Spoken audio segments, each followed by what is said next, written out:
this back then. Why the hell do I need to again? Who said time was a cure?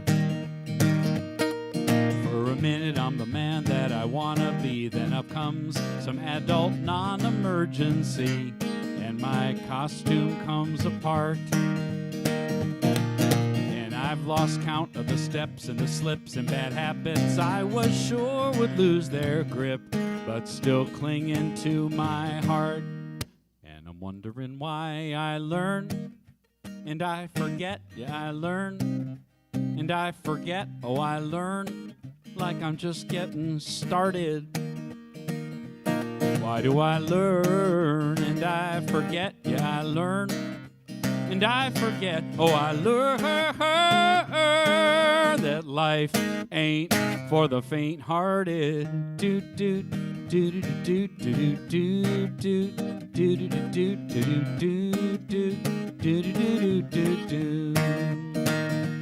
Oh, I wish I could say wisdom comes with age, but lately I ain't so sure. At the end of the day, I just hope I've made a mistake I never made before.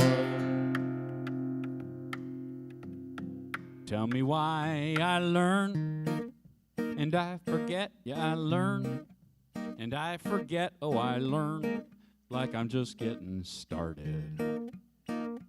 Why do I learn and I forget, yeah, I learn and I forget, oh, I learn life ain't for the faint-hearted. Oh, why do I learn and I forget, yeah, I learn and I forget, yeah, I learn like I'm just getting started. Why do I learn and I forget, yeah, I learn and I forget, yeah, I learn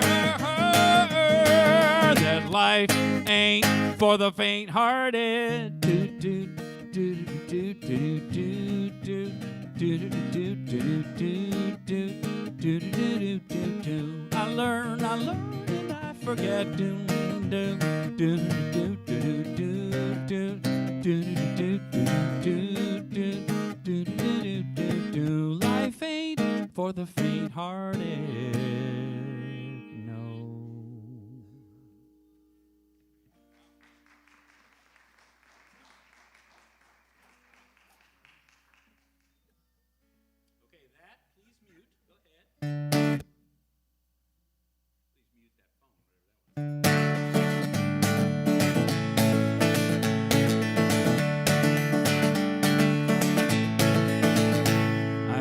Planting seeds on the ground, watering them with my sweat and tears, scattering them all around. Guess it's what I'm supposed to do with my years. The funny thing is I may know what I've planted, but never what will show. It always seems to be a perfect mystery. Whatever grows will grow, whatever dies will die, whatever works will work, whatever flies will fly, whatever fails will fail, what's meant to soar will soar. I am planting seeds, nothing more. Ooh, sometimes I still like to pretend I know what the harvest will be, but I always find out in the end it was never really up to me. The funny thing is when I just do my work and simply trust, it always seems that life is looking out for me. Whatever grows will grow, whatever dies will die, whatever works will work, whatever flies will fly, whatever fails will fail, what's meant to soar will soar. I am planting seeds, nothing more, and I am only one of billions of seeds. When all is said and done, I just do what's mine to do and let it be.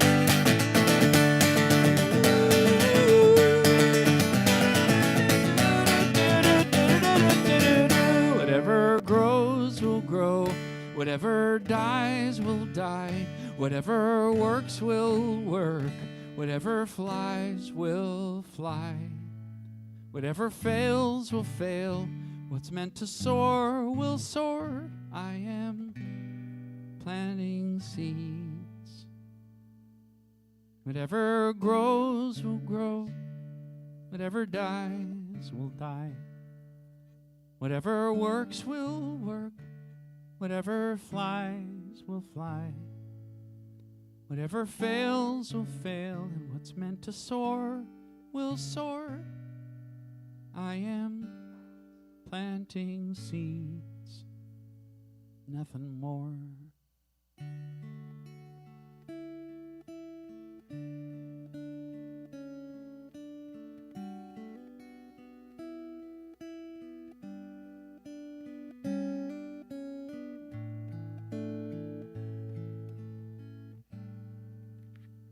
When my hands were emptied,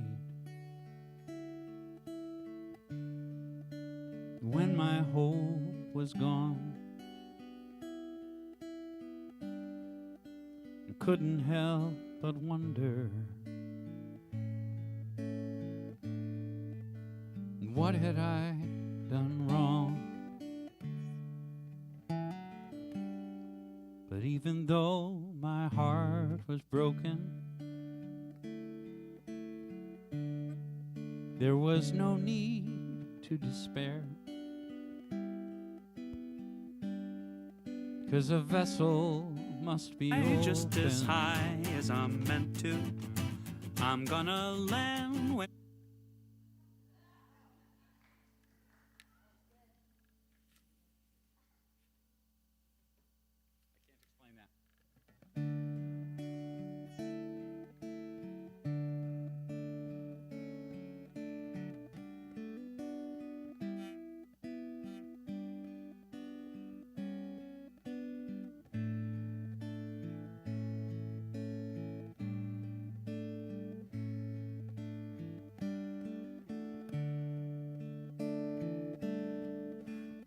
into my empty hands. Gently you pour new life for me. Yours is a perfect plan. The ups and the downs were meant to be. Now I understand. You needed my empty hand.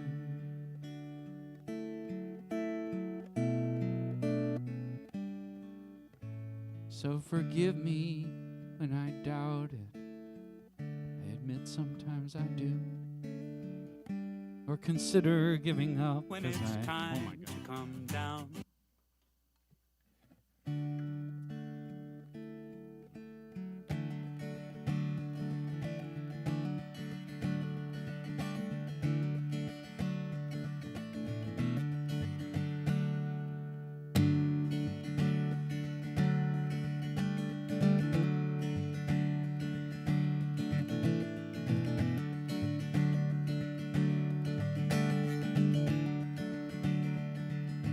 Well, it's an idea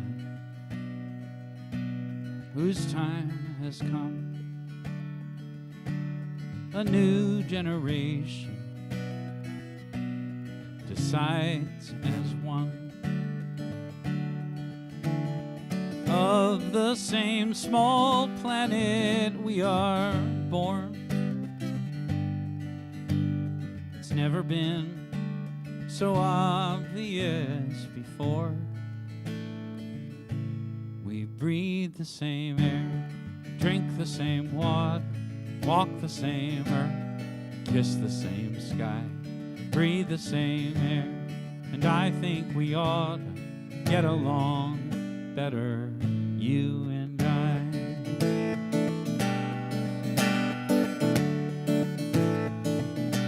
The future of history is crystal clear. The borders between us will disappear. Of the same small planet we are born. No, there's no foreign country anymore.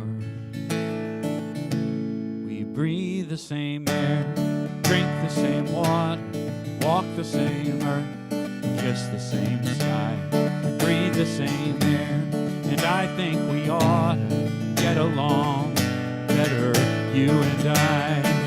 Well, some say I'm out of touch with the times, that this world is no place for a vision like mine. Well, still I can see it, and still I believe it. There's too many lives on the line. There's so many lives on the line. We breathe the same air.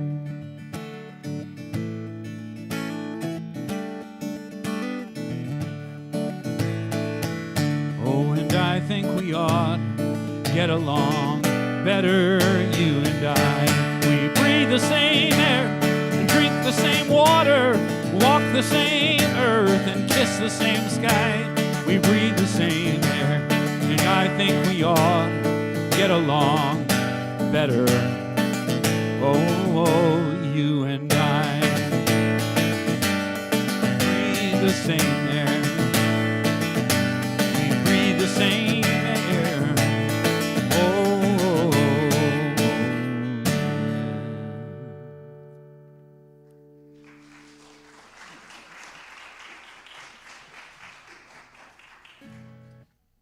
thanks. My phone apparently wants to be a part of the show.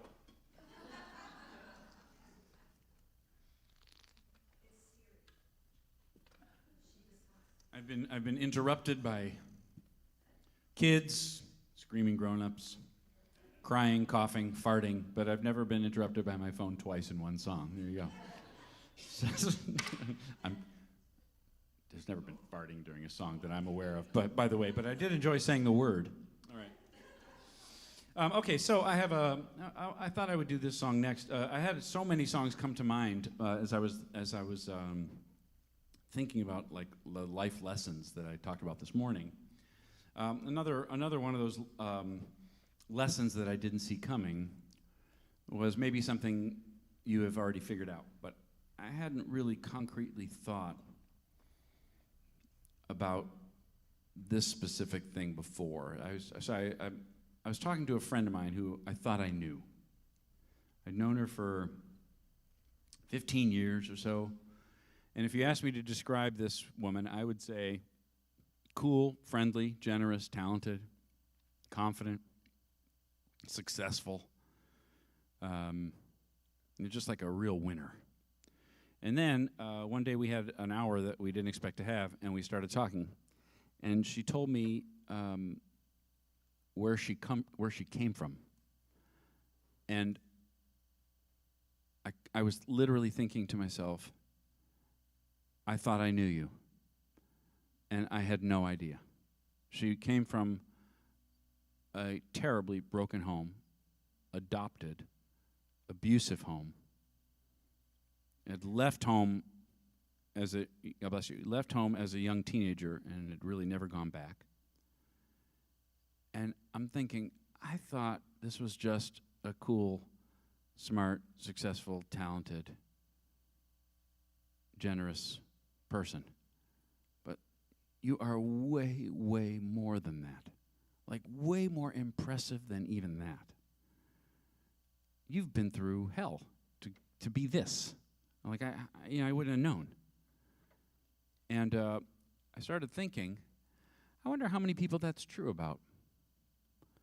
Like how many people, if we knew where they came from, would blow us away with their perseverance and courage.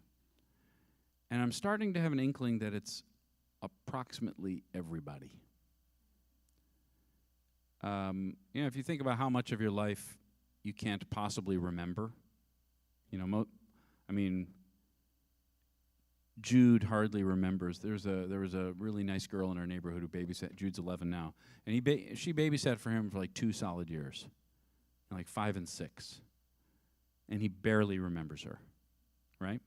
So what she said to him and how she treated him, and she loved him and she was wonderful. How she treated him, I sometimes think of it as like I'm doing home renovations that I'm totally unprepared and unqualified to do. But I'm learning the hard way and being taught actually by people who know better that you can build a house out of cheap wood, cheap drywall, cheap floor, cheap wiring, cheap plaster, cheap paint. You can, and that's a perfectly valid decision because the difference between cheap and expensive is sometimes massive price-wise. But even the material you put behind a wall that you never see again impacts the quality of the structure. So if you use cheap wood in the frame of a house, your house will show up that way. Maybe not in a year, but maybe in 20 years, maybe in 50 years. But what's behind the wall matters too, even if you don't see it. And I sometimes think about that when I think about how you and I are raised. Unfortunately, I'm so sorry, raised by humans. It's really crappy luck, to be raised by people. I don't know about you, but like 73% of the time, I don't even know how I'm feeling or why. So poor Jude has to deal with a very, very well-intentioned father who only sometimes has any clue why something annoyed him, why he's impatient, why he's saying no instead of yes, why this food is allowed and that food's not, where the rules come from, because a lot of it is the studs behind the wall, is the wood behind the wall. I can't tell you where I learned like my conception of nutrition or sleep or habits or, you know what I mean, like how homework is supposed to be done or how discipline happens, or, you know what I mean, like, or what good behavior is versus not good. These are things that for you and me, for most of us, most of the time, these things are installed behind the wall. We can't actually even see them. We just know, we don't even know that we're acting on them or reacting to them. We just do. And everyone around us, and especially kids that we're raising or anybody who's under our discipline or authority, is just going to have to roll with it. And that is not always a pleasant place to be. And we did it too with adults in our lives who were doing the best they could, presumably, and also didn't know what was working on them and what they had been built of. So, I mean, what fraction of what you and I are made of is unconscious and forgotten or pre-verbal? Do you know what I mean? It's like this stuff it runs very deep. It's actually impossible to unwind a lot of it. And therefore, we just have to do the best we can and take responsibility for what we can and learn when we can and learn what we can, from whom we can. So this woman tells me this story about how terrible, painful her upbringing was. And I started thinking, I bet in this room right now, sincerely, every single person in this room could tell a story that would make every other person in this room cry about something you went through to become who you are. And who you are may look or not look impressive, may look or not look successful. But when we find out what you're made of and what you've been through and what you came through to arrive, oh, I promise you, every single person in this room would be admiring in a whole new way. And it's not pandering to say it. I'm just telling you, this is what I'm thinking about. I'm thinking about, it's like one of these life lessons, just what I talked about this morning. It was on my list that I didn't get to. So this is a song that was written and inspired by that conversation with that friend who I thought I had known.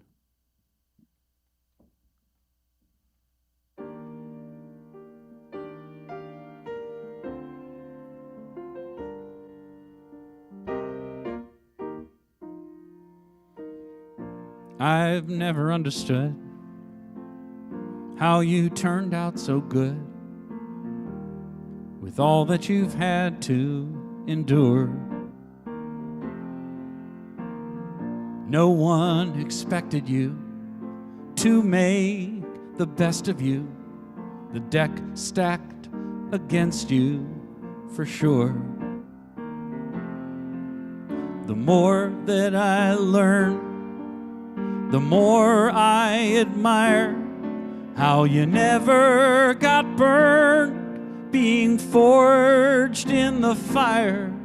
Yeah, an ordinary mortal would have quit by now, with a life like a field full of mines.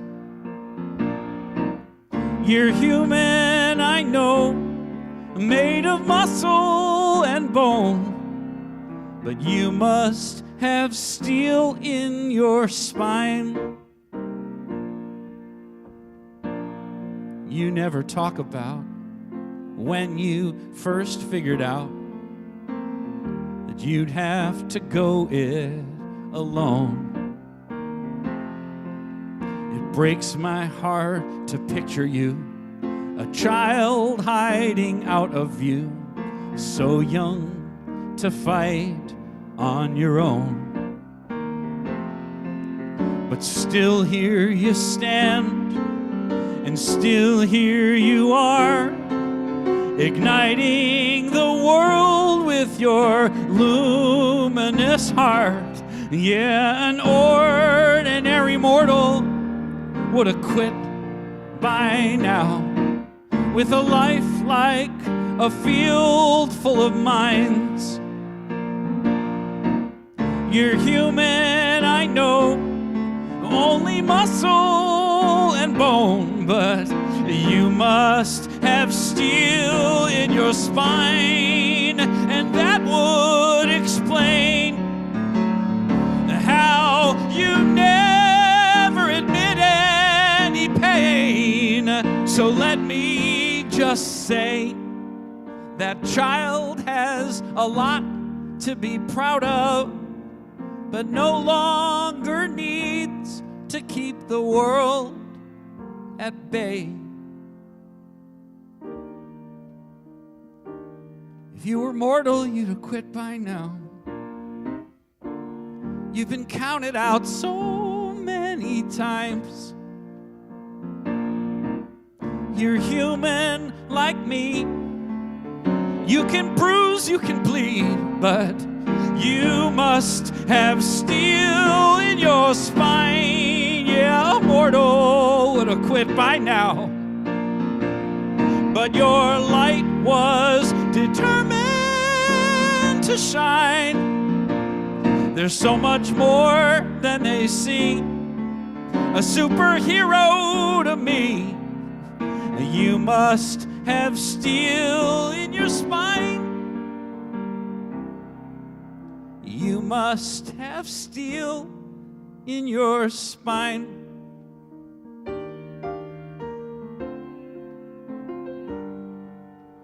Oh, oh, oh.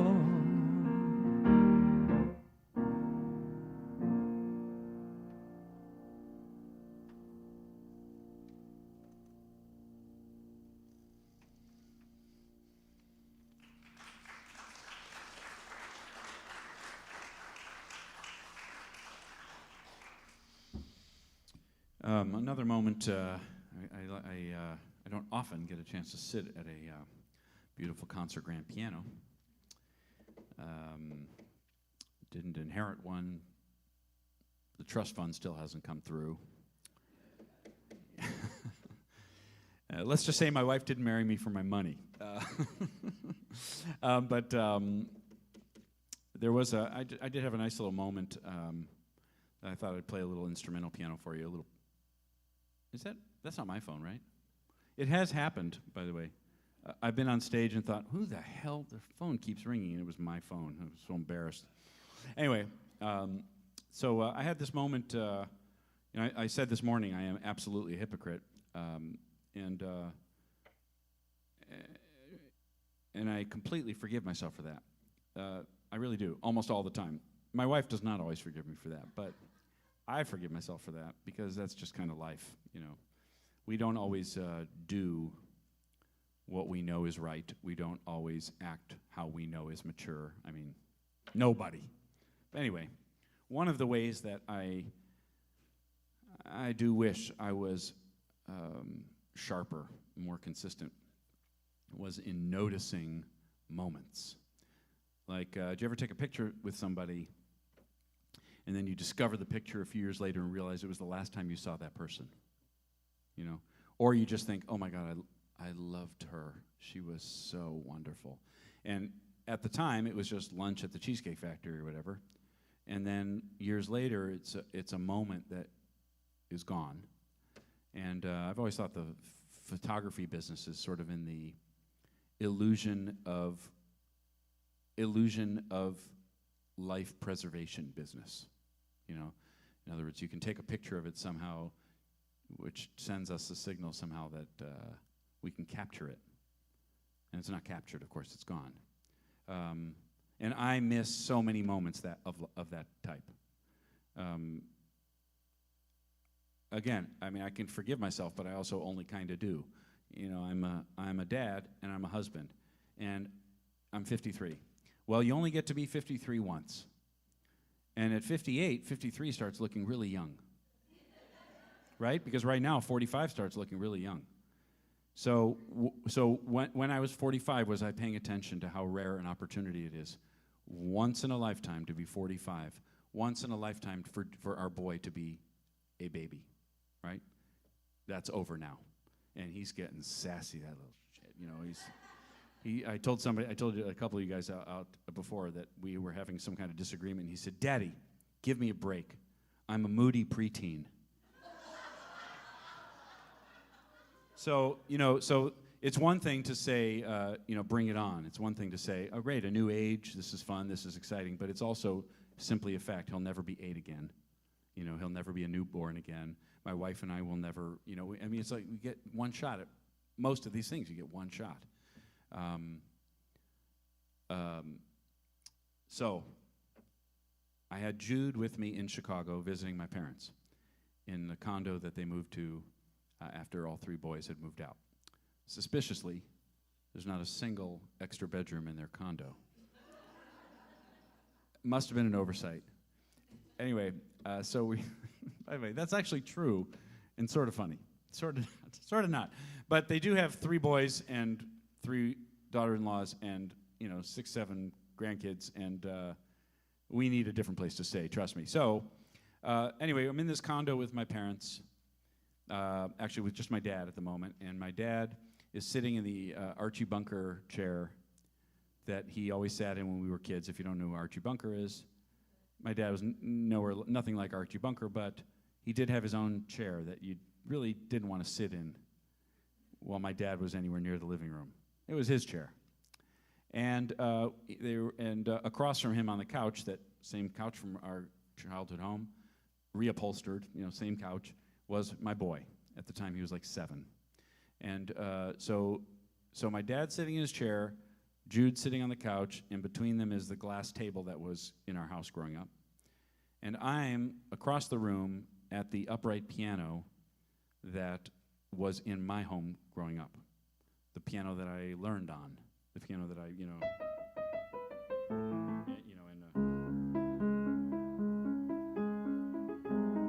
that stuff, right? And my favorite was always this.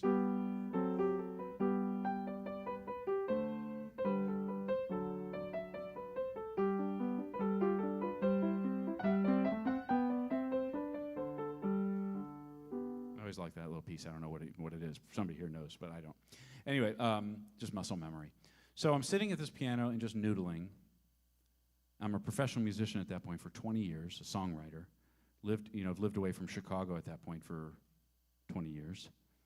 And my father is, at the time, in his late 70s. He's still well. He's 83 now, I believe, 82 or 83. And unlike me, I actually noticed the scene. Because if you're taking a picture of this scene, or if it was a scene in a movie, you'd be like, oh, how sweet. My dad was teaching Jude how to play chess on the same chess set that he taught his 3 boys. So, and I actually caught how special a moment that is. That I'm sitting at the piano I grew up playing while my dad is teaching my son how to play chess on the same chess set. I caught it like a little scene in a movie. And so I started noodling on piano and wrote a little melody. and it just felt like how I was feeling, and I brought it home and sort of finished it up and recorded it. And I don't know if it's on the Sing About Love album or on the most recent Real album, but I thought I'd share it with you. I called the piece of music "A Long Way from Home."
And now the purple dusk of twilight time steals across the meadows of my heart.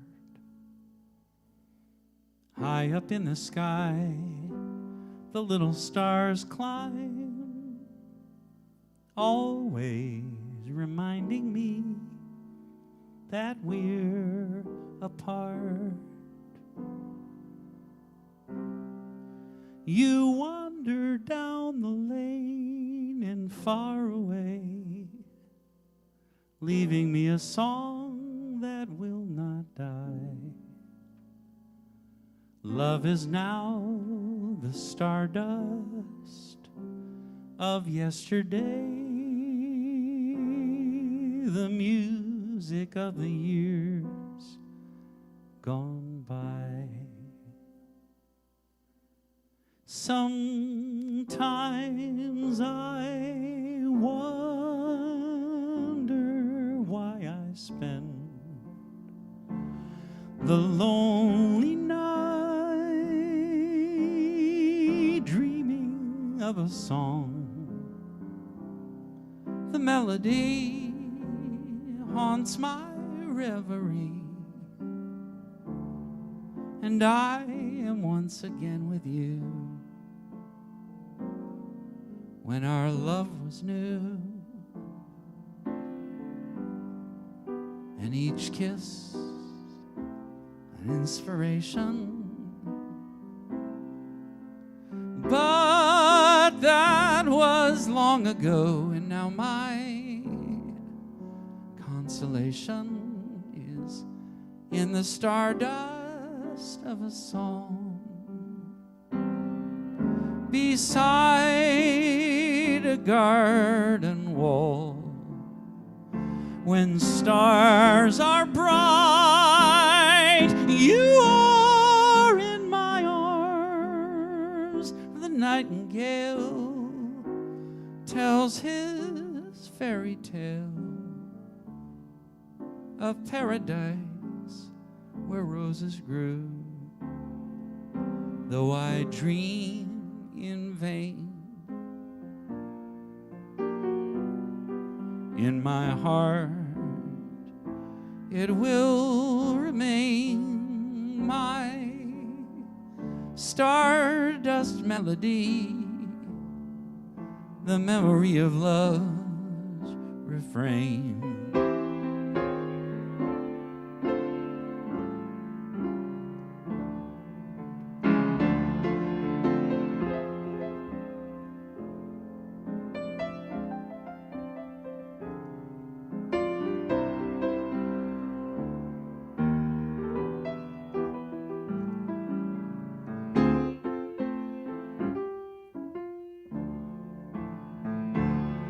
Though I dream in vain, in my heart it will remain my stardust melody,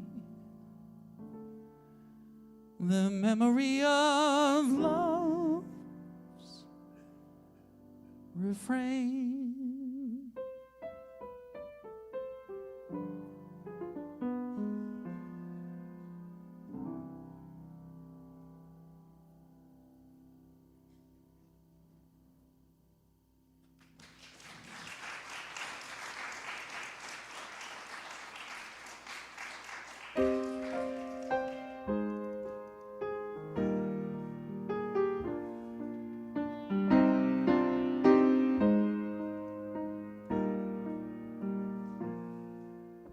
Years wandering the world, where in the world, what was I doing here?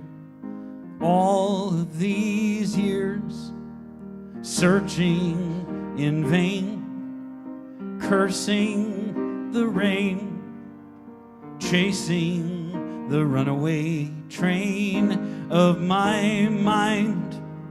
It never went quietly, but this time I feel myself silently praising the day I found my way home, home to a place where I've always belonged, all the way from lost and alone, from hopelessly gone. I am the prodigal son. I don't know what I did to deserve such a gift as the day I found my way home.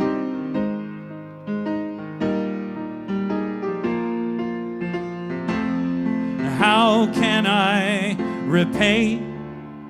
How to convey how good it feels to be here in your arms, suddenly safe and totally loved, loved in a way that's been healing my heart. And you are a miracle in my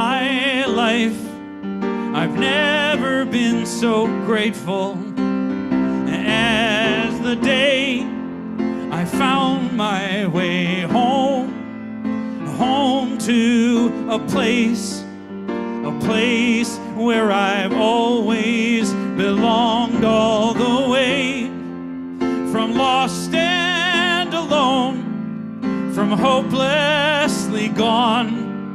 I am the prodigal son.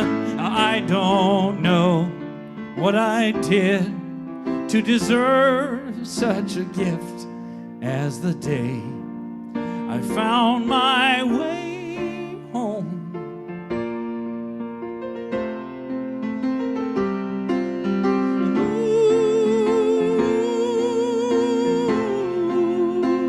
Oh, and I'll never wonder again if there is an end to my tears. The answer is here. Since the day I found my way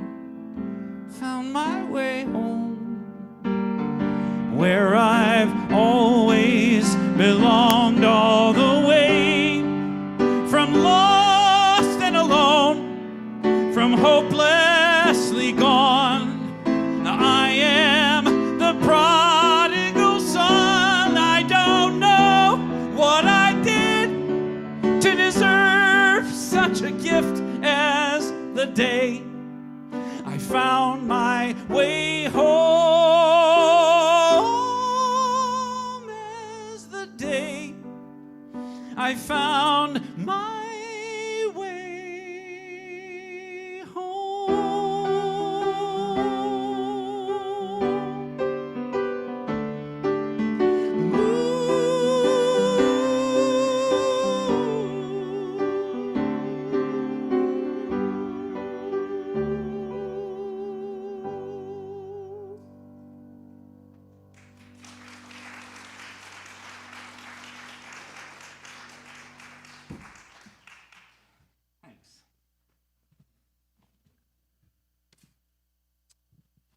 One of my favorite people in the world is a guy named Nemo. And Nemo is a graduate of business school at University of Pennsylvania, Wharton School, and a former rising little young executive at American Express, who then quit to make music. And he is a rapper, and which I am not. And he grew up listening to it and is good enough at it that he ended up with a record contract with Sony in Southeast Asia. He is Indian American. And when he started rising in the music business, and then had this little whisper in his heart that there was something that felt more meaningful that he wanted to do with his life, and actually dropped out of the music business and moved to the ashram in Ahmedabad, India, where Gandhi lived and worked and died, and started a school. Honest to God, this is in his 30s. Started a school for 16 kids that he recruited from the slums, living in cardboard boxes and corrugated steel in the surrounding area of around the ashram. And those 16 kids, he put together a curriculum of academic subjects and art and a daily act of anonymous kindness and nutrition and job skills and personal hygiene. All 16 of those kids are now enrolled in private schools on full scholarships because of him, because of his work. And then he has gone on to do more. Start other programs, other schools, teach the arts.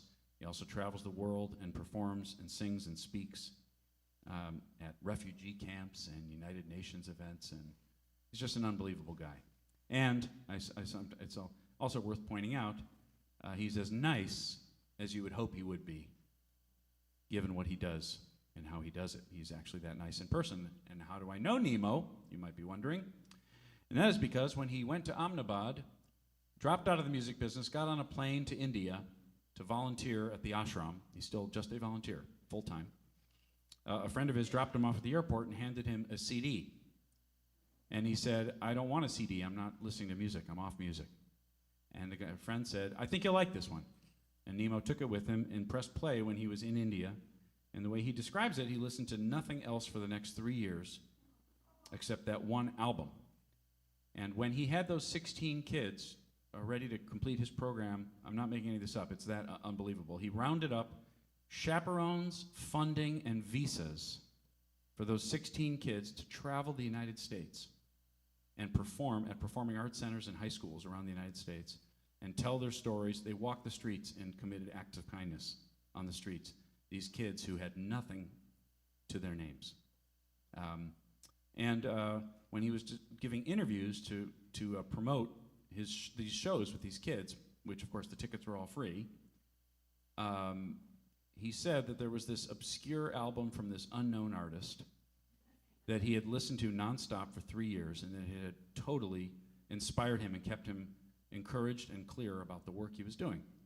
And he said, and my favorite song, the song that I listened to a million times, says, whatever grows will grow, whatever dies will die, whatever works will work, whatever flies will fly, whatever fails will fail, what's meant to soar will soar, I am planting seeds, nothing more. And somebody read this and forwarded it to me and said, do you know this guy? Because he's quoting you. And I read this article and, of course, started crying. If you can imagine how it would feel to think that somebody is saving children's lives half a world away, listening to your music and crediting it with anything. I don't deserve any credit, but just like mentioning it and listening to it and really, no pun intended because the album's called Water, absorbing the energy of it, because he caught exactly the spirit of those songs. I was saying this morning, bring it on, everything new, everything different, everything true. And other songs say, I'm going to go where the ocean says to go. I want to be like water. What if the race is over and we all automatically win? And I am planting seeds, nothing more. That's the energy of the album. And so I wrote him an email. I said, my God, man, I can't believe it. I'm that obscure artist with that unknown album, and I just am so touched that you're listening to my music in India while you're doing such unbelievable things. And he wrote back 5 minutes later from India, oh my God, I can't believe it's you. The kids are stopping in LA. You've got to meet the kids. They are so excited. I just heard from you. And will you sing Planting Seeds with the kids? And by the way, would you also sing One Power? I love that song too. And I'm like, sure. So this is like I don't know how many years ago this was now. Probably 10 years ago now. Maybe a little bit more. It had to be more. 2011 maybe. That he and I met in person and became friends. And we get together whenever he comes to Southern California, which he comes because his parents live in Corona. He's Indian American. And he and I have done a bunch of songs together. The first one we did was a hip-hop version of Planting Seeds. If you don't remember from 10 minutes ago, it's like a Peter, Paul, and Mary song. I didn't believe it was possible, but he pulled it off with his rap. And then I'm going to do a couple songs that I've done with Nemo. He's on my mind because he's in town this week. He was in my studio, my home, a couple days ago. He always brings homemade Indian food from his mom. Yeah, exactly the right sound. And he and I are going to Kansas City together this coming weekend. We're doing a couple programs together in Kansas City at Unity Village. And so he's on my mind, and we had a blast, as always, as we always do. And if you want to see how ridiculous we are together, I have Facebook shows. My Facebook is Daniel Nahmod USA. If you're not on Facebook, congratulations, good choice. But if you are on Facebook, Daniel Nahmod USA, you can look at a couple days ago when Nemo, I just turned on the camera and he and I goofed off for a little while and then did a song. And so this was, I'm going to do a song and plug back in the phone. And the first song we did was Planting Seeds. The second one, I was brand new in a studio that I had just built with the gifts from strangers and people I knew. But it was built entirely on generosity. I was overwhelmed with gratitude. And Nemo happened to text me at that time, let's do a song about being grateful. And I'm like, you got it, man. I'm sitting in this room. I'm practically tearing up already just thinking about how grateful I am. because I had like a microphone and a computer, all this stuff given by gifts, organizations and churches and individuals from all over the world, because I had announced, I'm building a studio. Does anybody feel like supporting it? Because, again, I'm not sitting on a pot of money. I didn't need $1 million, but it cost thousands to build a room, even one small room. And so I said, here I am. And he wrote the verses, and I wrote the chorus, half a world away. And we produced this song together. And when he did the video. I am the funniest looking, pastiest part of the whole video by far. But he had friends from all over the world send in footage of themselves singing this song with us. And if you've never seen this video, it is worth checking out. Just look up my name and the word grateful, or Nemo, N-I-M-O, and the word grateful. And bring Kleenex, because it really is, to me, that beautiful. It even made my wife cry, and she's tough. So if this is nice and loud, here is the song Grateful. I'm going to do this song, and then I'll do another song that Nemo wrote with me for my new album. So here we go. A song called Grateful.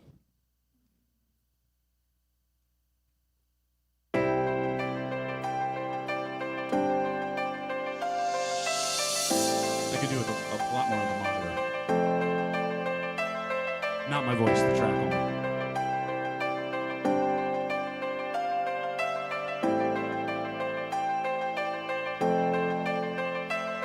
You're my life, you're my breath, you're a smile, you're my guest. You're the earth, you're the sun, you're the grass, you are love. You're my hands, you're a bug, you're my eyes, you're a hug. You're the light in the dark, you're the spark, you are fun. You're my mom, you are water, you're the stars, you're my daughter. You're my friend till the end, you're my dreams, you're my father. You're the ants on the ground, the miracles that surround. I'm feeling it all around, the hemisphere in the clouds. You're my pain, you're my sorrow, you're my hope for tomorrow. You're the strength when I'm hollow, you're the path that I follow. You're the blessings that exist, the small things that are bliss. The gift to realize that everything all is a that gift. I am, all that I see, all that I've been, and all that I'll ever be is a blessing.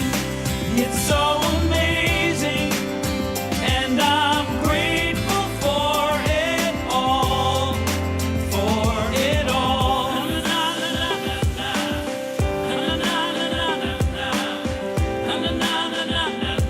I'm grateful for it all. You're the blessings every time I try to count. You're the lessons that I learned every time I turn around. You're the water when I'm burned every time I think I found everything I'm looking for. You're the sign saying stop to take a bow and keep moving forward and start looking towards your heart.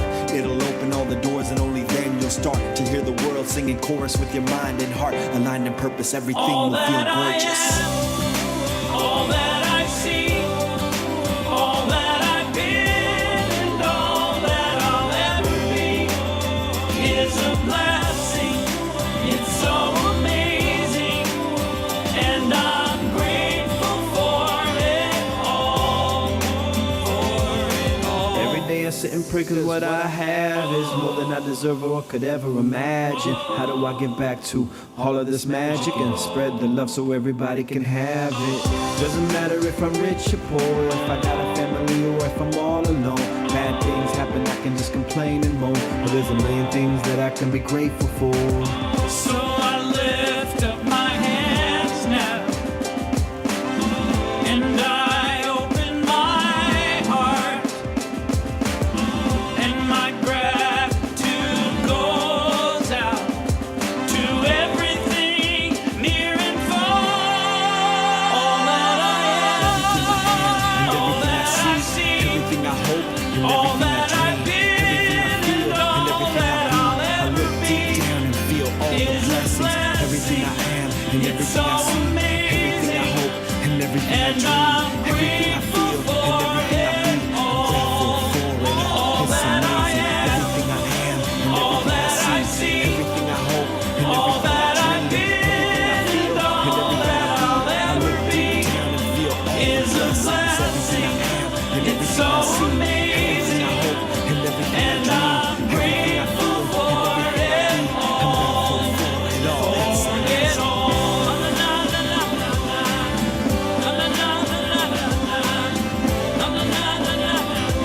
I'm grateful for it all. You're the blessings that exist, the small things that are bliss, the gift to realize that everything is a gift.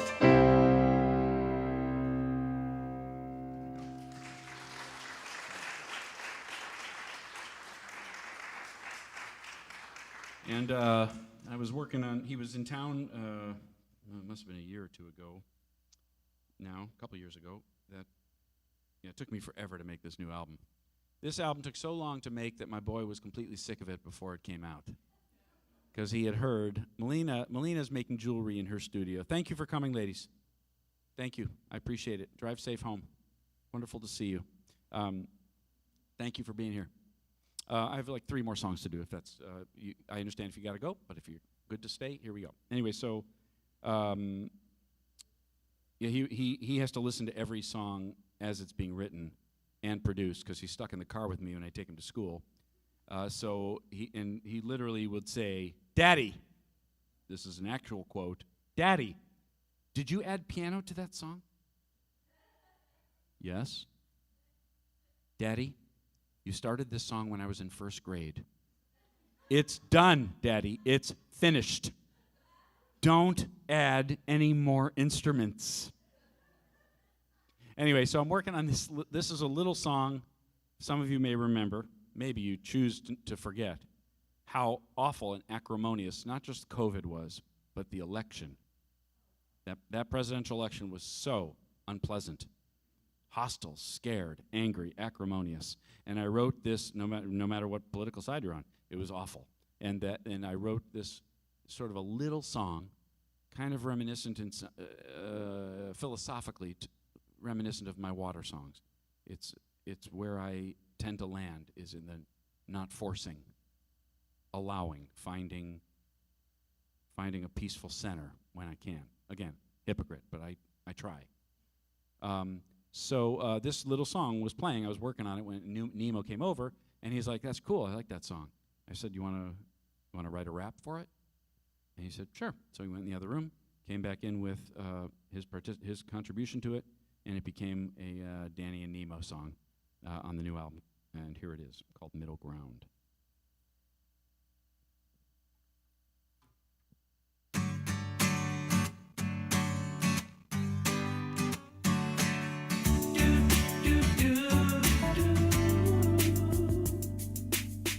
There's a left and a right.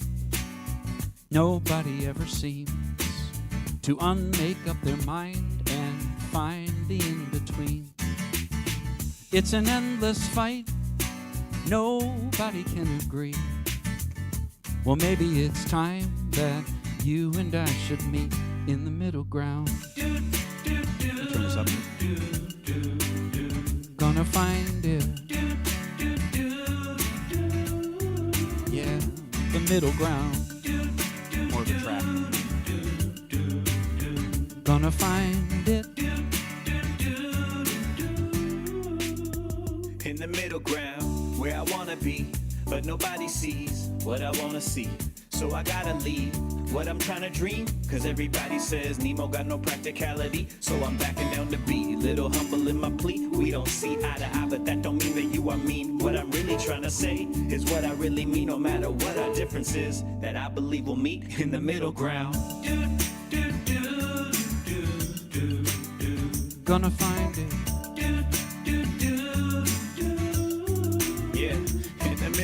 I've been thinking of a simple place that we can meet, a place that we can be, a place that we can dream. And I know you've been thinking of the same thing just like me. So why don't we just stop for a beat in the middle ground? Does anyone know how to get there? Or have I lost my mind? Or should I just let go and not care? Or do I dare to find the middle ground?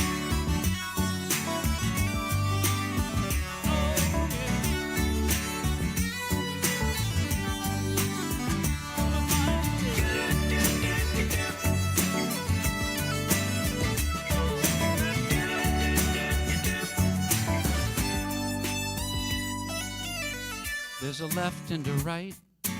Everyone's tempted to say the world is black and white. when it's a million shades of gray. Everybody's got their differences, but we can still be listening. We don't have to be missing out, creating so much dissonance. We are brothers and sisters, no matter what your position is. Divided, we will fall together, we will make a difference. So what if a compromise is the answer that we seek? It's the middle ground.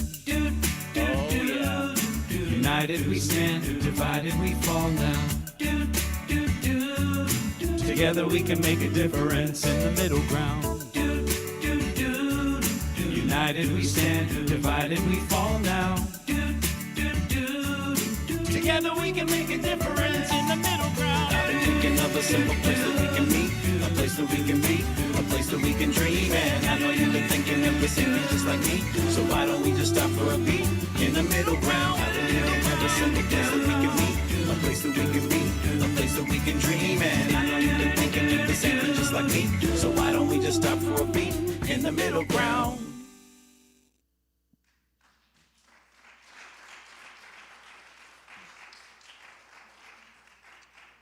Thank you.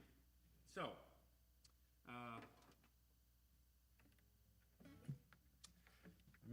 I mentioned my boy more than once, I know, and that's because he takes every dollar I earn, and haven't slept since my wife's water broke. So I figure, I don't know if there's another subject to cover anymore. Anyway, but I have 3 songs left to do now, for sure, if that's okay with you. And again, you gotta go, understand. You have to pee desperately. I'm sure you're not the only one. So this is there's things I say out loud that I wish I hadn't, by the way, just so you know, in case you're wondering. What's that? Oh. Yeah, I know, I'm excited about it being forever. Yeah, that's great, yeah. I've been doing one thing that I've been doing these Facebook shows, Daniel Nahmod USA, right? And I'm promoting it for no reason. I don't even know why anybody bothers to promote anything on social media. I mean, I guess there's money somewhere for somebody, but it ain't for me. But I have had an incredibly enjoyable and satisfying and lovely experience that I never imagined I could have on social media. I mean, before March of 2020, I didn't give a damn about it, never logged in. I mean, I would log in sometimes and discover that somebody had sent me a message 6 months earlier, and I just hadn't even been there in 6 months. I just didn't care at all. And in a way, I still don't care, except what it has made possible. And that is that when the world stopped turning and I could no longer sing songs about peace of mind and comfort and even a little entertainment, a little goofiness, whatever it was, I could no longer do that job because everyone was locked in their homes. Facebook Live made it possible for me to turn on a camera and still sing to the handful of people, not millions, thousands, thousands, who were interested and for whom it did a little bit of good. And so what I did is in March of 2020, I announced I would do 12 shows in a row. 12 shows in 12 nights. My schedule had gone from full for the rest of the year, every weekend, a different city, or 2 cities or 3, to empty. My wife's part-time job, she's a stay-at-home mom, and she makes jewelry to sell at my shows. She doesn't go to art shows and do it because she's an introvert and it's her worst nightmare. It would take her a month to psychologically warm up for a show and 2 months to decompress after. So I take her jewelry with me on the road. So therefore, since I was not on the road, her income went to 0, my income went to 0. And my capacity to deliver a song that is all about peace of mind went to 0. Facebook Live made it possible. So I started going live to those 12 nights in a row, and I was shocked at how lovely an experience it was. Because I didn't know you could see who was online, and I didn't know people could chat with each other, and I didn't know that people could send these hearts flying past my screen and all this. And it turned out to be like a little reunion, It was lovely. And then I started getting notes from people. This is not to sound grand at all, but I started getting notes from a handful of people saying, I just want you to know I'm stuck at home, I'm a widow, my kids are halfway across the country, and your shows have been the only thing I've had to look forward to. That kind of thing. And I told Melina, I said, I have no excuse to stop doing these. They're doing exactly the good I was hoping they would do. They're keeping somebody company, And so I kept going. And now I mean, it's probably been, I'm guessing, 600 Facebook shows since March of 2020, of all kinds. I mean, I logged in when I was building my boys' treehouse, and I've logged in to light the Hanukkah candles and to celebrate Christmas. I did a couple of ridiculous concerts on Christmas shows, and Melina dropped in. Jude comes in sometimes to tell jokes and sing a song. Has Jude sung a song on the show? I think he probably has at some point. He's a little reticent, but he comes on. And all kinds of occasions, Memorial Day, Labor Day, New Year's Day, the election day. I said, leading up to the election, I did 13 calm songs over 13 nights leading up to the election. That kind of thing. On January 6th, when the terrible things happened in Washington, I went online that night and talked for a few minutes. That was it, right? And it's been, like I said, just shockingly lovely. Yeah. So there's that. And that is how, until the last year or so when I've been back on the road, not the same way. But that was all I did, besides fall through my kitchen ceiling and nearly kill myself 100 times fixing up the house, was sing songs on Facebook into the little glowing green dot, like some of you are watching apparently right now. And who knew that there could actually be a community feeling there? I didn't know. So, with all the snarky comments I make about Facebook, I also owe them quite a bit of gratitude. This song was born from a phone call that we received from Jude's teacher.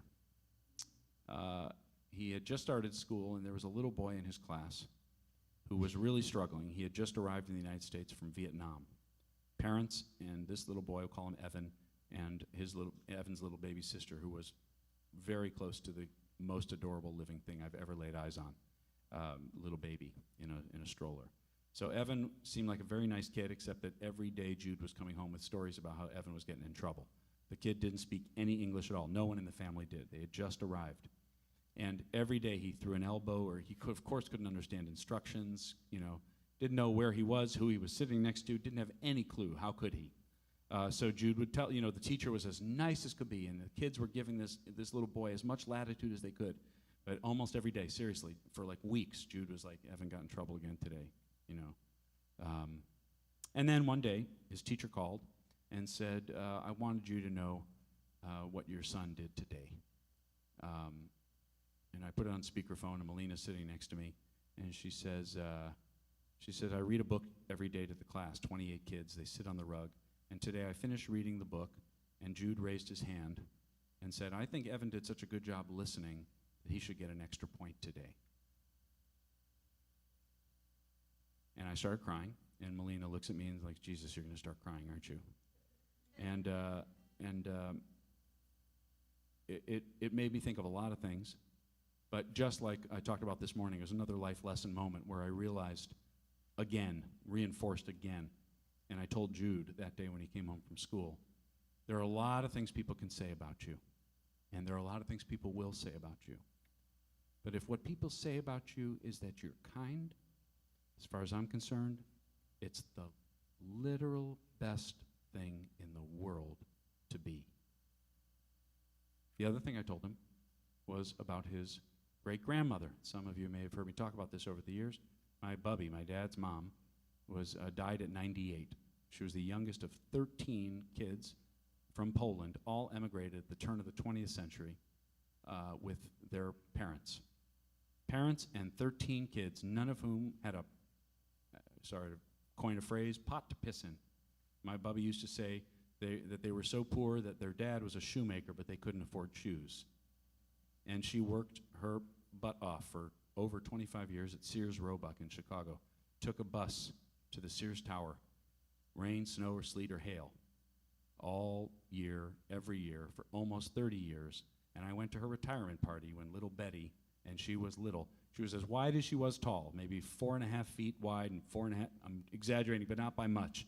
This is a woman who didn't exercise, and she was tiny. She didn't finish 8th grade because she had to go get a job. Times were different. She had to work to support her parents, who were at that point essentially elderly. She was still sharp as a tack, funny, sarcastic, tough, and a lovely, wonderful grandmother, right? Well, when I visited my bubby with this guitar on her deathbed, and we talked about a lot of things in the last day or two of her life, and we talked a little bit about her parents. She couldn't remember. She'd lived long enough. She had no dementia, but she couldn't actually remember all the names of her brothers and sisters. They'd been gone so long, some of them. She had 13. Some of them had been gone 50 years.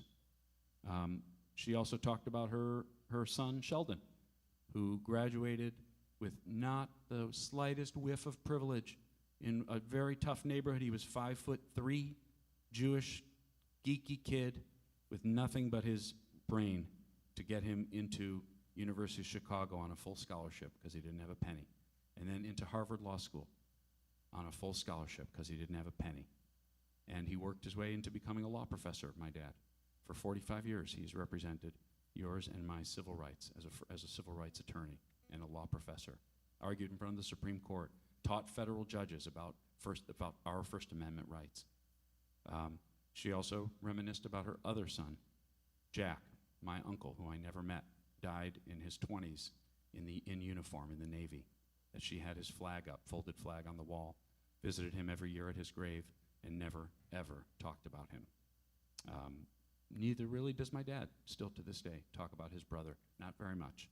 My older brother Jack is named after him.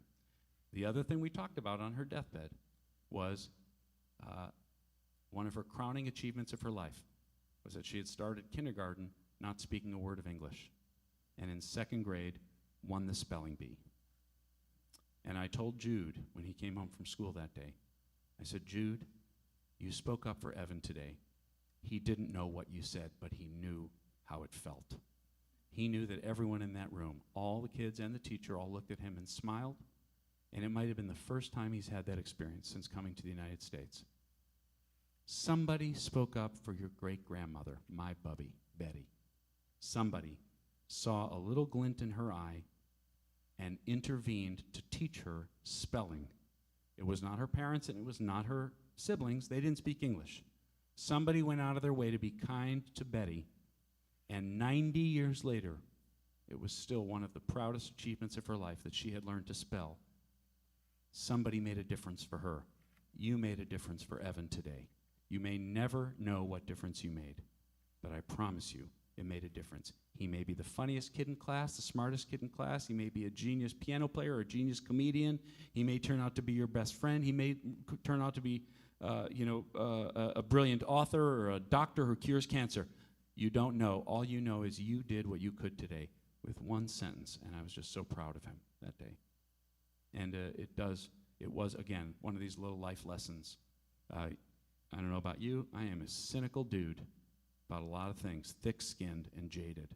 And then I hear about a little boy, it didn't have to be Jude who did it, a little boy who goes out of his way to say one sentence, costs him nothing, and reverberates, right, impossible to know. But if you think about the one sentence that reverberates still in your life, the person who said it would never probably ever dream that it's still in your head. The kindest thing anybody ever said to you, that they didn't even hear themselves saying, and it planted a seed in you. And that's what you did for Evan that day. And it took a few months for me to synthesize that little moment and write a song about it.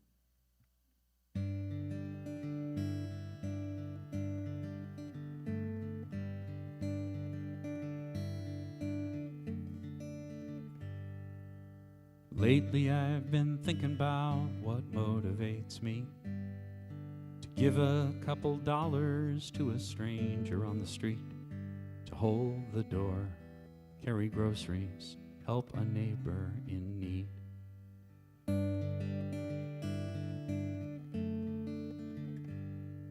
When history repeats itself in headlines every day, solutions never big enough for problems that we face. As a man, as a dad, what difference can I make?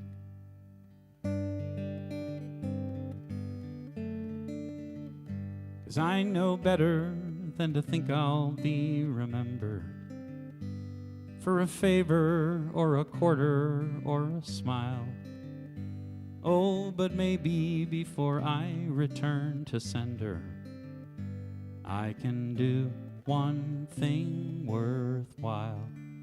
So I'm gonna try.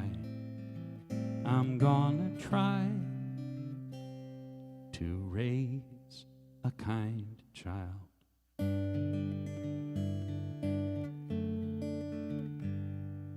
Sure would help if our boy went and got an MBA and took care of his artist mom and dad in their old age. But let's face it, Wall Street probably isn't in his DNA.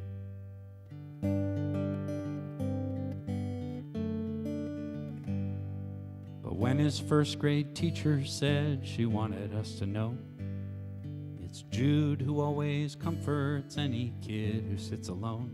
There's just so much pride my heart can take. My retirement can wait.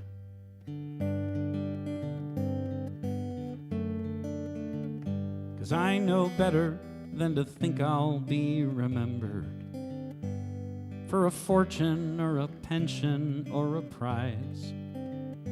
Oh, but maybe before I return to sender, I'll have done one thing worthwhile. Yeah, I'm gonna try. I'm gonna try to raise a kind child. I don't want him to think the world is his to save. It's too much pressure anyway, it can't be done.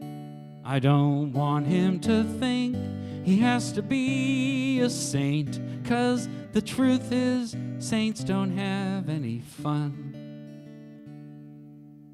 Mostly I just hope, my boy, you'll come to understand.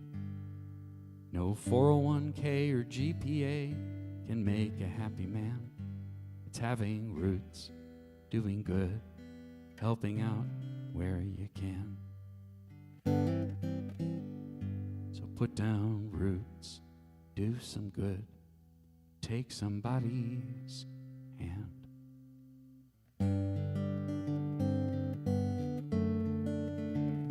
And you'll know better than most what really matters, what makes living this life worthwhile. And there may come a day your own kids will remember how their granddad used to say with a smile that he raised.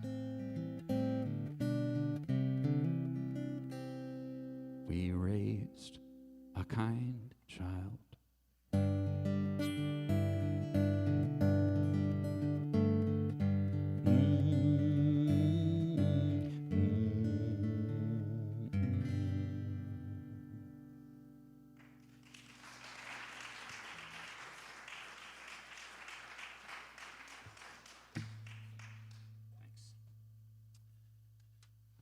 Requests for this song I'll do on the piano, and then I'll come back here and close.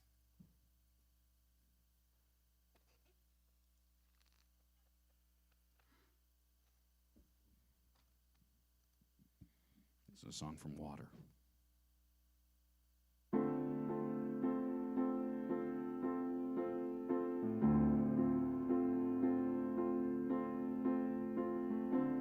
If this is my last song, if this is my final day, if tomorrow I'll be gone, what do I want to say? If this is my last song, if it's my time to go, when my body's moved on, what will I have to show? Oh, but fortune and fame, they scatter to the wind. The things that make a name just don't matter in the end. But is the world a little more peaceful? Oceans and skies a little more blue, Is humankind a little bit wiser about the good that we can do? Does the sun shine a little bit brighter where before there was only rain? If so, then I'm glad I came. If these are my last words for all of the earth to hear, if all that I have ever been is about to disappear, if these are my last words, there's nothing that I need to say. I have only tried to serve. It's never been about talking anyway. So much hurt there is to heal. It's hard to understand. All I can hope to feel is that I am doing what I can. Is the world a little more peaceful?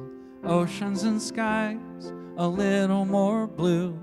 Is humankind a little bit wiser about the good that we can do? Does the sun shine a little bit brighter where before there was only rain? If so, then I'm glad I came.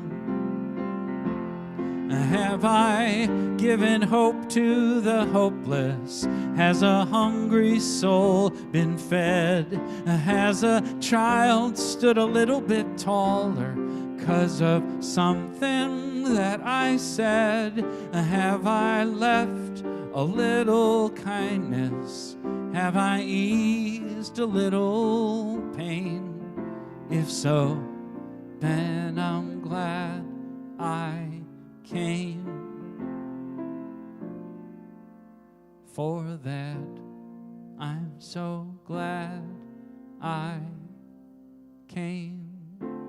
If this is my last song, what do I leave behind? What do I pass on if I am out of time?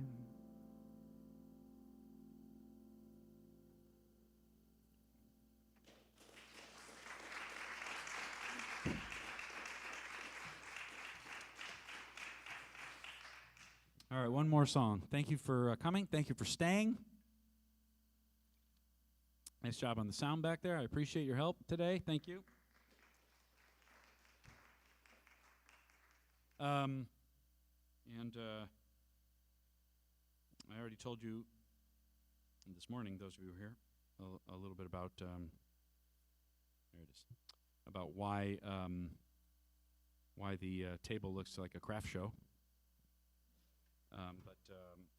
So those boxes, those are my handiwork, and then all the silver jewelry I'll put out again. That's my wife's things. She is a one of five kids raised by a single dad. Raised by a single dad. Mom left young, and she had to go to work. So she became a court reporter, and a brilliant one. What nobody really ever told her was that she was an artist, even though she is artistic in everything she does. Like she designed her own wedding dress, and then learned to sew it, and cooks without recipes, and she's just a very talented person. And so just the last 6, 7, 8 years, she has become a really accomplished silversmith, and it's almost entirely self-taught. And it is trial and error, man. That stuff's hard. I never really paid any attention to jewelry, but my God, it's hard to make. And the attention span and the detail, it's incredible. So she's really very creative. If you feel like just oohing and eyeing, you're welcome to take a look. She makes some really cool things. Is always experimenting, always. She's as passionate about the jewelry as I am about the music. But since she's such an introvert, it really is a secret except on my table, you know. She posts some very cool videos sometimes on Instagram of like making things, sometimes breaking things or dropping things, but mostly it just shows up at my table and then it's gone. These one of a kind things. So if you feel like looking, you're invited to. And I mentioned this morning, like a smart aleck that I am, but I have a USB drive. If you're interested in a lot of music, I won't call it affordable. The word affordable means a different thing for every person. But it's a lot of music for $4 an album, you know, kind of thing. 14 of my albums on one flash drive, USB drive, including the new one, including the new album, and some bonus songs, all kinds of fun stuff. So that's the end of the commercial. You're invited to stop by at the table before I head back up north to see my little family. Joy C. Joy C. Joy C. It's great to see you. Joy C. came on a retreat with me to Yellowstone National Park, and that was in about 2010? 7, 8? Yeah, 7, and I never had a more lively and fun attendee of any of my retreats than you. You were the peak. You were the top. You were as good as it gets. Yeah, for real. Yeah, what a lovely and fun person you are. And it's great to see you here and well. Yeah. So, this last song I'll do is different than anything I've ever done before. And I actually, when I was first writing it, it was intended to be a thought process about why I make the kind of music I make, and frankly, what kind of music it is. I don't actually even know. And where the energy comes from that I put into it, because I actually, we're in a big space, and this room could hold, a couple hundred more people than it has right now. But I swear to you, I wouldn't sing these songs any differently. I sing them and I mean them every single time. I've never once phoned in one power or last song. I do that by, I literally think about and mean every line as I'm singing it. When I'm singing Steel in Your Spine, actually today, you know what I was thinking about? I don't talk about it very much, but one of the first times I ever performed that song, a woman came up to me in a wheelchair and said, I had spina bifida as a kid, and it was so hard, and they literally put steel in my spine, and I feel like you just sang my life story. She was just sobbing as she told me, So like moments like that, that's what came to mind today when I was singing that song. I'm thinking about her. So I really do, so I do it that way. And I can't explain really particularly why. I was raised by very straight-laced people. They are not emoters. I mean, I am by far the weirdo in the family, by far. The sentimental, liberal, softy, the one who cares about animal welfare, and the one who like is horrified at some of the biblical stories where God is seeming to do such terrible things to people, and I'm always like, does anybody else feel a little weird about this story? And oh, here he goes again, Danny. Here goes Danny again, over and over again, my whole life. So that's me, and I've been doing these songs now for 25 years, and it's always been an ongoing, slow-rolling mystery what it is I'm actually doing, and for whom, and why, and where the intensity comes from, and where the purpose comes from. And it has only very slowly dawned on me that I am the product of Holocaust-surviving grandparents, not the Bubby I've told you about, but my other Bubby and Zadie. They barely survived the Holocaust, and a part of them did not survive. They lost their family. They lost their entire families. Parents, grandparents, uncles, aunts, brothers, sisters, cousins, nephews, nieces, everybody. They left the town where they lived and crossed over the border into Russia and never saw anyone in their family ever again. And when they made their way to the United States, sponsored by a distant relative who lived in Chicago, which is why I grew up in Chicago, simply because that's where that family was.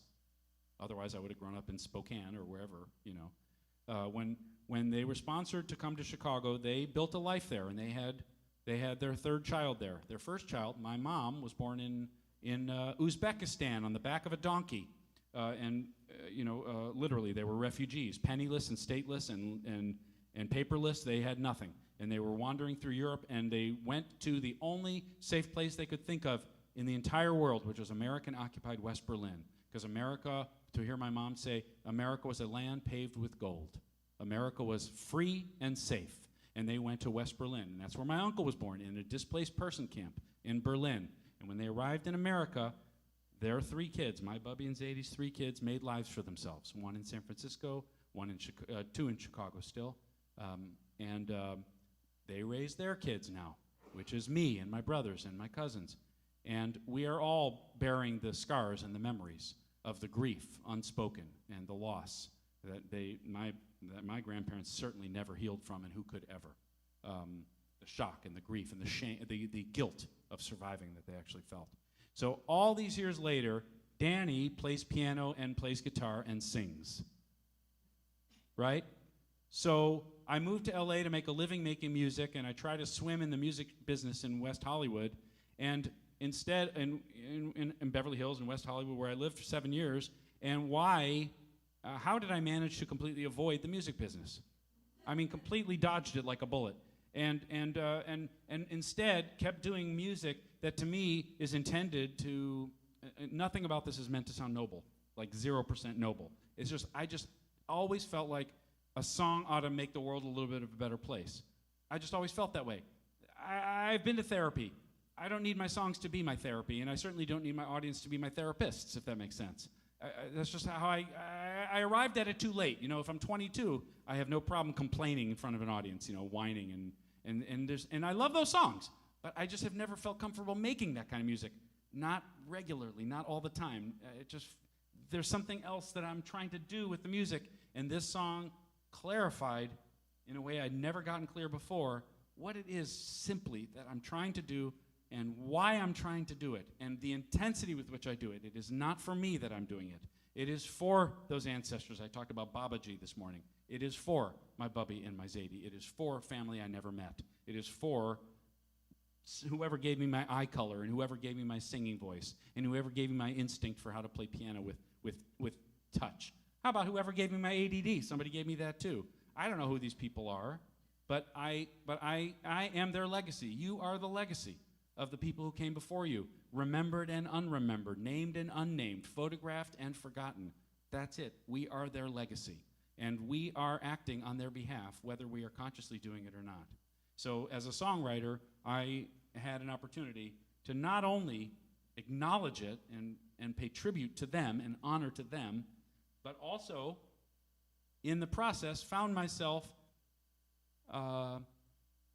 realizing how many musical moments there have been that have inspired me to do what I do, who taught me to write a song like One Power or Last Song or Middle Ground or whatever it is, that they're all influences and they're all in me, and you know, a lot of people have done it, and a lot of geniuses have done it, have made the world a little bit of a better place, have written that one song that you want to walk down the aisle to, you want to go through chemo listening to, you want to have your first baby while it's playing in the delivery room, you want to go through your divorce listening to. A lot of artists have made these songs. Most artists don't focus their careers on them. They have a moment where they do that kind of song. But that kind of song is the indelible one. And to me, you can dance to Whitney Houston, but when she sings about the greatest love of all, you can feel Whitney Houston, to me. So here is a song that does all of that, believe it or not, in 4 minutes. And I hope you enjoy it. And do me a favor and bring, at least, if you can't bring it up anymore in the room, I don't know how loud it is in the room, but bring up my monitor quite a bit. I'd love to hear this track in my head quite a bit. All right, so as loud as you can make it without, having the fire marshal come. All right, here we go. One more song. I could sing about mistakes I've made, broken hearts and broken wings. I could sing about my aches and pains and the one that got away. But it seems to me the world has its hurts to spare. Shadows are everywhere. I decided I've cried enough. There's plenty of songs about tough luck. I'm gonna sing about love. Gonna sing about love. lift somebody up. Instead of talking about tough luck. I can't deny, I still dream about the glory, the Grammy, the gold. I cannot lie, I still wish sometimes my eyes and my heart would close. But it seems to me my family escaped the war, and they never sang anymore. They lost everything they had. And if a song is all I can give back, I'm gonna sing about love. Gonna sing about love. And lift somebody up. Lift somebody up. I'm gonna sing about love. Instead of talking about tough luck. Whoa, no more tough luck.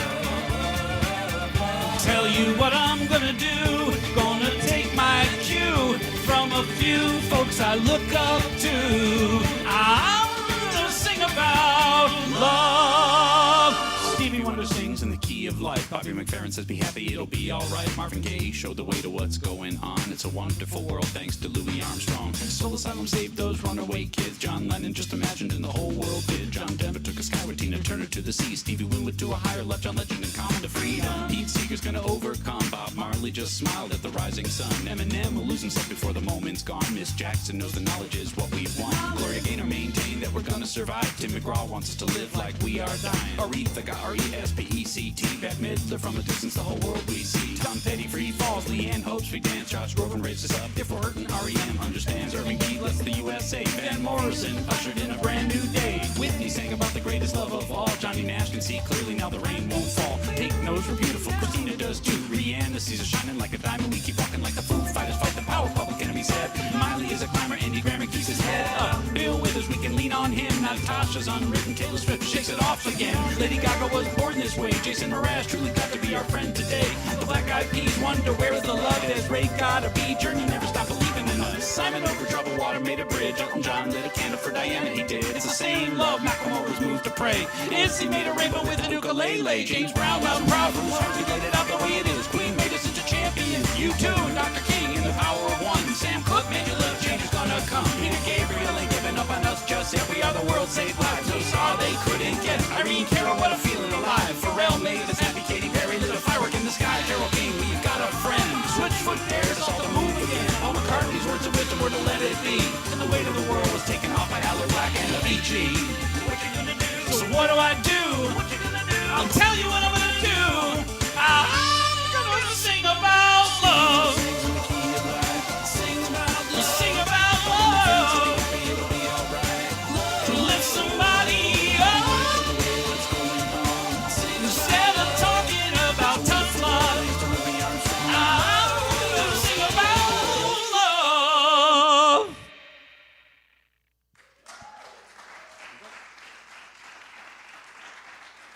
Thank you very much. Thank you so much for coming. I appreciate it. Have a great afternoon.